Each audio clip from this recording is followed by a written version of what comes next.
بيبدأ الفيلم مع بنت اسمها جين وهي بتحلم إن هي متأخرة عن حاجة مهمة في يومها، وبيظهر لها في الحلم كل الناس اللي هي تعرفهم في حياتها وبيفكروها إن هي متأخرة ومش هتلحق تعمل أي حاجة. وبتصحى جين مفزوعة من النوم، وبيظهر إن جين منظمة ومرتبة جدا في حياتها، وبتبقى عاملة جدول يومي لكل الأعمال والمهام المطلوبة منها في يومها. وبتنزل جين من أوضتها وبتحضر القهوة لأبوها، وبعدها بتروح تصحي أختها التوأم اللي اسمها روكسي. وبيبان وقتها إن روكسي عايشة حياتها بطريقة عشوائية جدا. وبترجع جين لأوضتها وبتقف قدام المراية، ووقتها بتتدرب على طريقة الإلقاء، وده لأن هي هتقول خطاب قدام لجنة في الجامعة علشان تحصل على منحة دراسية مجانية. وفي الوقت ده روكسي بتكون في أوضتها قدام الكمبيوتر، وبتفتح بريد الرسائل الخاص بيها، وبتعرف إن في فريق غنائي مشهور هيعمل حفلة في نيويورك. فبتقرر روكسي إن هي تهرب من المدرسة علشان تروح تحضر الحفلة دي. وبعدها جين وروكسي بينزلوا للدور الأرضي، وبتبدأ جين تجهز الفطار لأبوها. وساعتها بتتريق عليها روكسي وبتقول إن جين بتحب تلعب دور الأم من بعد وفاة أمهم، ولكن جين بتزعق لها وبتطلب منها ما تتدخلش في حياتها. وبيجي الأب وبيعتذر لجين لأن هو مش هيقدر يروح معاها نيويورك ويشوفها وهي بتقول الخطاب قدام اللجنة، وده لأن هو عنده شغل كتير جدا. وبيطلب من روكسي إن هي توصل أختها جين لمحطة القطر، فبتوافق وبتطلب منه إن هو يمضي على ورقة خاصة بالمدرسة. وبعدها روكسي بتزور توقيع أبوها على ورقة تانية، وده علشان تاخد أجازة مرضية من المدرسة وتقدر تحضر الحفلة الموسيقية. وبمجرد ما بتركب جين مع روكسي العربية بتلزق ورقة في شعرها، وبتكون ورقة من ورق الدعاية الخاص بالحفلة الموسيقية اللي هتحضرها روكسي. فبترميها جين في الشارع، وبيلاقيها ضابط شرطة اسمه ماكس، وبيكون ماكس هو الضابط المسؤول عن مراقبة الطلبة اللي بيهربوا من المدارس. وبتقف روكسي في الطريق وبتروح بيت زميلها في فريق الموسيقى اللي اسمه جوستن، وبتاخد منه اسطوانات عليها اغانيهم، وده علشان تعرضهم روكسي على فريق موسيقي مشهور في نيويورك، وده على امل انهم ياخدوا فرصة ويمضوا عقد مع واحد من المنتجين اللي هيكونوا في الحفلة. وبمجرد ما بتمشي روكسي من المكان بيدخل ماكس وبيقبض على كل الطلبة الهربانين من المدرسة، وبيسأل جوستن عن مكان روكسي، ولكن جوستن بيرفض يقول له هي فين. وبيرجع ماكس بيته، وبنعرف ان هو بيراقب روكسي من فترة طويلة لانها دايما بتهرب من المدرسة وهو عايز يقبض عليها. وفي الوقت ده روكسي وجين بيوصلوا لمحطة القطر، وبمجرد ما بتركب جين القطر بتتفاجئ ان روكسي موجودة معاها على نفس القطر. وبتبقى روكسي عاملة ازعاج جامد بالمزيكا اللي هي بتسمعها، فبتقول لها جين ان هي محتاجة للهدوء، وده علشان تقدر تركز وتراجع الخطبة وتكسب المنحة الدراسية، لان هي بقالها سنتين بتذاكر علشان تقدر توصل لها. ده غير ان هي عايزة تعيش في مكان بعيد عنها وترتاح منها. وبعدها بيجي الكمساري وبيسأل على التذاكر، فبتحاول روكسي ان هي تهرب منه وبتدخل الحمام، ولكنه بيمسكها وبيرميها بره القطر. وبيرجع يلاقي جين فبيفتكر ان هي روكسي، فبيقول لها ان هو معجب جدا بالخدعة اللي هي عملتها، وده لان هي قدرت تغير هدومها بالسرعة دي. فبتحاول جين تفهمه ان روكسي تبقى اختها التوأم، وبتقول له ان هي معاها تذكرة، ولكن الكمساري ما بيديهاش فرصة توريه التذكرة وبيرميها هي كمان بره القطر. واول ما بتنزل جيم من القطر بتخبط في ولد راكب عجلة اسمه جيم، وساعتها بتتعلق هدومها في العجلة بتاعته. فبيفك جيم هدوم جين من العجلة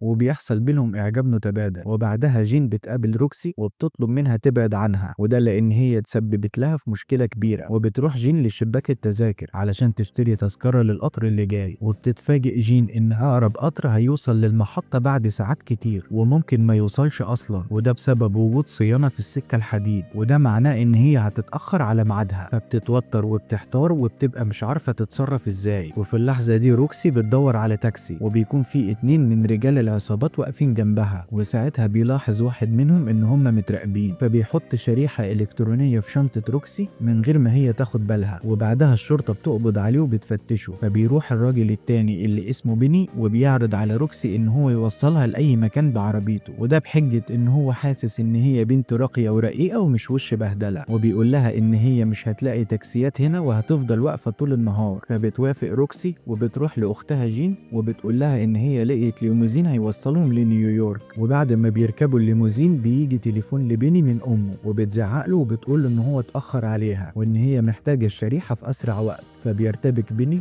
وبيوعدها ان هو هيجيب لها الشريحة بسرعة. وبمجرد ما بيوصلوا نيويورك بيني بيقفل ابواب الليموزين على روكسي وجين، فبيعرفوا ان بيني خطفهم وبيصرخوا وبيطلبوا بيطلبوا النجدة. وبيظهر ان بيني ذكي زيادة عن اللزوم لانه نسي يقفل فتحة سقف العربية، فبتهرب منه روكسي وجين بكل سهولة وبيجروا في الشارع لحد ما بيدخلوا محطة المترو، ولكنهم بيتفاجئوا ان بيني قدامهم تاني وبيتكلم معاهم باللغة الصينية وبيكون عاوز يسرق شنطة روكسي اللي جواها الشريحة الإلكترونية. فبترد عليه جين باللغة الصينية برضه وبتتهمه ان هو مجرم وحرامي. فبتستغرب هنا روكسي لما بتلاقي اختها جين بتتكلم صيني، فبتقول لها جين ان في حاجات كتير هي ما تعرفهاش عنها. وفي اللحظة دي بيني بيهجم عليهم ولكن روكسي بتواجهه وبتقدر تضربه وبتسيطر عليه وبترميه جوه المترو. وبتستغرب جين لما بتعرف ان اختها روكسي بتلعب تايكوندو، فبتقول لها روكسي ان في حاجات كتير هي ما تعرفهاش عنها. وبعدها بتخرج جين وروكسي من المحطة وبيتكسر كعب جزمة جين، فبتكسر لها روكسي الكعب التاني علشان تعرف تمشي بيهم. وبيجي شخص متسول وبيوقع العصير على هدوم جين من غير ما يقصد. وبعدها بتعدي عربية من جنبهم في الشارع وبتغرقهم مية، فبيدخلوا سوبر ماركت علشان جين تروح الحمام وتحاول تنظف هدومها، ولكنها بتقع في الحمام وهدومها بتتوسخ اكتر. وبتخرج جين من الحمام بعد ما فشلت ان هي تنظف هدومها وبتطلب منها روكسي فلوس علشان تشتري شوية حاجات. وهنا بتكتشف جين ان هي نسيت الاجندة اللي فيها الفلوس وخطاب الجامعة في الليموزين، فبتفقد جين اعصابها وبتتخانق مع روكسي وبتتهمها ان هي السبب في كل اللي هي فيه. فبتهديها روكسي شوية وبتفهمها ان هي لسه قدامها 4 ساعات على ميعاد الجامعة. وبتقرر روكسي ان هي تساعد جين وبتاخدها على الفندق اللي نازلة فيه الفرقة الموسيقية وبتقول للحارس ان هم اعضاء في الفرقة فبيسمح لهم بالدخول. وفي الوقت ده بيني بيبقى في الحي الصيني مع امه وبتتخانق امه معاه لانه ما كانش ينفع يسيب الشريحة تضيع منه. وبتعرفه ان الشريحة دي فيها موسيقى عالمية مسروقة وان هي بتنسخها على اسطوانات وبتباعها بملايين الدولارات. فبيوعدها بيني ان هو هيرجع الشريحة وبيسيبها وبيمشي. واول ما بيخرج من المكان بيلمح اجندة جين جوه العربية. وفي الفندق روكسي وجين بيشوفوا واحدة ست بتخرج من اوضتها وهي مستعجلة وبتنسى تقفل باب الأوضة، فبتتحرك روكسي بسرعة وبتلحق باب الأوضة قبل ما يتقفل في آخر لحظة. وبتدخل هي وجين الأوضة وبيلاقوا فيها كلب صغير، فبتتخض جين منه وبتاخده روكسي بعيد عنها. وفجأة بيتصل بيني بجين وبيقول لها إن أجندتها معاه وبيطلب منها تسلمه الشريحة الإلكترونية اللي موجودة في شنطة روكسي وإلا هيولع في الأجندة. فبتدور روكسي في شنطتها وبتلاقي الشريحة فعلا وبتاخد التليفون من جين وبتطلب من بيني إن هو يقابلهم قدام فندق معين وده علشان يسلموه الشريحة وياخدوا منه الأجندة. وبعدها بيدخل الأوضة تيري ابن الست اللي نازلة في الغرفة وبيتفاجئ لما بيشوفهم في الأوضة، فبتحكي له روكسي حكايتهم فبيتعاطف معاهم وبيعرفهم إن أمه تبقى سيناتور في مجلس الشيوخ واسمها آن، ولو عرفت باللي هم عملوه هتحبسهم. وأثناء ما هم بيتكلموا الكلب بتاع آن بياكل الشريحة، فبتتصدم روكسي وبتحاول إن هي تخلي الكلب يرجعها ولكنها بتفشل. وبتتصل آن بابنها تيري وبتعرفه إن هي رجعت الفندق لأن ميعادها اتأجل. فبتتوتر جين وروكسي وبياخدوا الكلب وبيخرجوا من الشباك. وبيكون تيري معجب بروكسي وبيسألها عن اسمها فبتقول له على اسمها وبتعرفه ان هي هتحضر حفلة موسيقية كبيرة بالليل. وبعدها روكسي وجين بينزلوا للشارع وده باستخدام ونش موجود على واجهة الفندق. وفي اللحظة دي بتوصل آن للأوضة وبتسأل عن الكلب فبيقول لها تيري ان هو وداه للكوافير وبيسيبها ويمشي علشان يلحق روكسي وجين. وفي الشارع روكسي وجين بيجروا بسرعة علشان يقابلوا بيني وبالصدفة بيخبط جين في جين بالعجلة بتاعته وبيكونوا مبسوطين ان هم اتقابلوا مرة تانية. ولكن روكسي بتقول له على رقم تليفون جين علشان يبقى يتصل بيها وبتاخدها وبتجري بسرعة. وبيوصل تيري وبيدور عليهم في كل مكان ولكنه مش بيلاقيهم. واثناء ما هم بيجروا في الشارع بيلاقوا شخص بيبيع زي موحد فبتديله جين الساعة بتاعتها وبتاخد منه هدوم ليها ولاختها روكسي. وبعدها بتقرر جين ان هي تاخد الكلب وتنفصل عن روكسي وده لان جين شايفة ان روكسي هي السبب في كل مشاكلها. وبعدها جين بتقابل بيني وبتديله الكلب وبتقوله ان الكلب اكل الشريحة ولكنها بتتفاجئ ان بيني عايز يقتل الكلب علشان ياخد الشريحة من بطنه فبتاخد الكلب وبتهرب منه بسرعة. وفي نفس الوقت ده تيري بيتصل بواحد صاحبه وبيسأله عن مكان الحفلة الموسيقية الكبيرة علشان يروح يقابل روكسي هناك.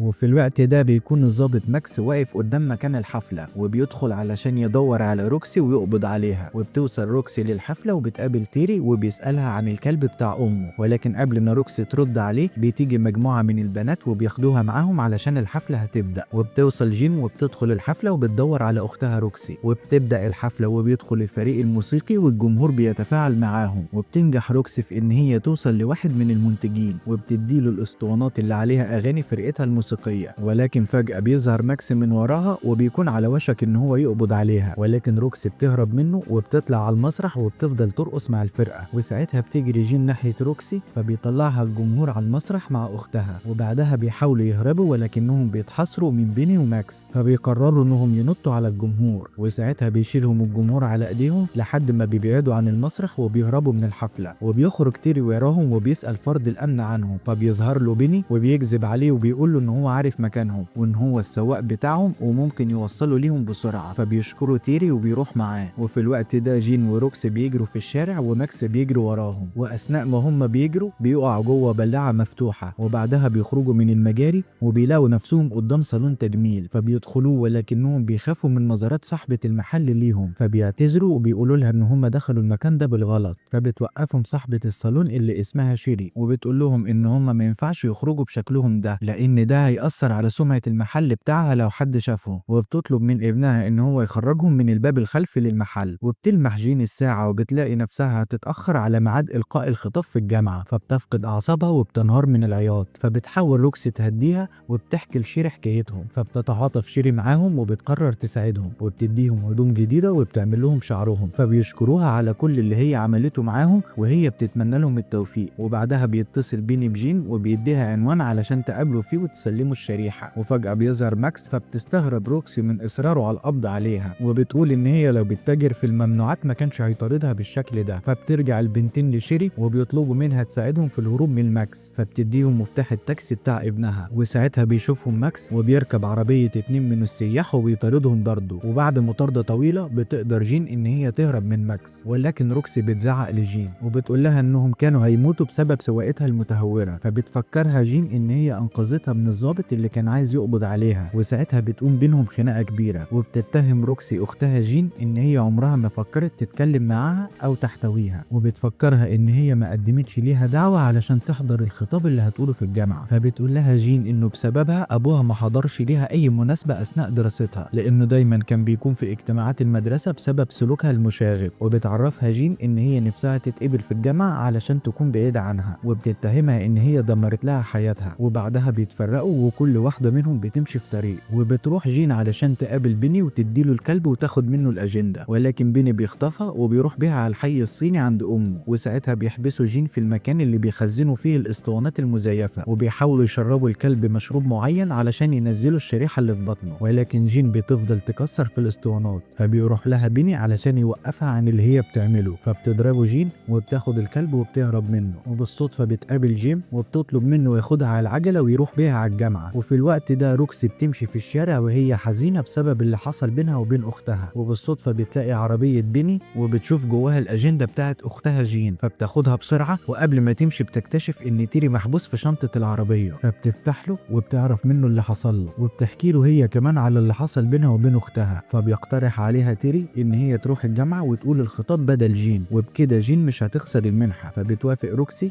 وبياخدها تيري وبيروحوا على الجامعة. وهناك بيقعد تيري وسط الجمهور علشان يتفرج على روكسي وهي بتلقي الخطاب، وبيتفاجئ إن أمه موجودة وسط الجمهور وبتقول له إن هي ضيفة الشرف اللي هتقدم الجايزة للطالبة اللي هتفوز بالمنحة. وبتسأله هو بيعمل إيه هنا، فبيقول لها إن هو جه علشان يتفرج عليها وهي بتسلم الجايزة. أما روكسي فبتكون متوترة جدا وبتقع منها الورقة المكتوب فيها الخطاب، فبتقرر إن هي ترتجل الكلام. وساعتها بتوصل جين ومعاها الكلب بتاع آن، وهنا بتطلب روكسي من الحضور إن هم يرحبوا بالطالبة الحقيقية، وبتقول لهم إن كل كلامها ده كان مجرد مقدمة لدخولها. وفجأة بيظهر على المسرح ماكس وبيقبض على روكسي، وبيجي بيني وأمه وبيحاولوا ياخدوا الكلب بتاع آن. ولكن آن لما بتشوف بيني وهو بياخد الكلب بتستغل سلطتها وبتأمر ماكس إن هو يقبض على بيني. فبيطلب رئيس اللجنة من جين إن هي تشرح له اللي بيحصل، فبتستخدم جين ذكائها وبتقول إن بيني وأمه يبقى عصابة بتبيع اسطوانات مزيفة، وإن الضابط ماكس بطل حقيقي، وده لأنه كان بيطاردهم طول الفترة اللي فاتت. فبيعجب الضابط ماكس بالكلام ده وبيحس بقيمة لنفسه، وبيأكد إن روكسي وجين ساعدوه في القبض على بيني وأمه. وبتقول جين إن هي كان نفسها تلقي الخطاب ولكن الورقة ضاعت منها. وبعدها الأختين بيعتذروا لبعض على كل اللي حصل بينهم. وبيجي رئيس اللجنة وبيقول لجين إن هو لقى الخطاب بتاعها وقراه، وبيقول لها إن هي اتقبلت في المنحة الدراسية. فبتفرح جين وبتجري على أختها روكسي وبتحضنها. وبيجي الصيف وبتنجح روكسي في إن هي تسجل أغانيها مع شركة إنتاج كبيرة، وبيكونوا عاملين استوديو في البيت، وأبوها وأختها واختها جين بيكونوا موجودين، وتيري وجيم بيكونوا موجودين معاهم، وبيجي الضابط ماكس في شكل جديد، وده بعد ما اتشهر وبقى له قيمة وسط زمايله، ووقتها كلهم بيكونوا في قمة السعادة. ولحد هنا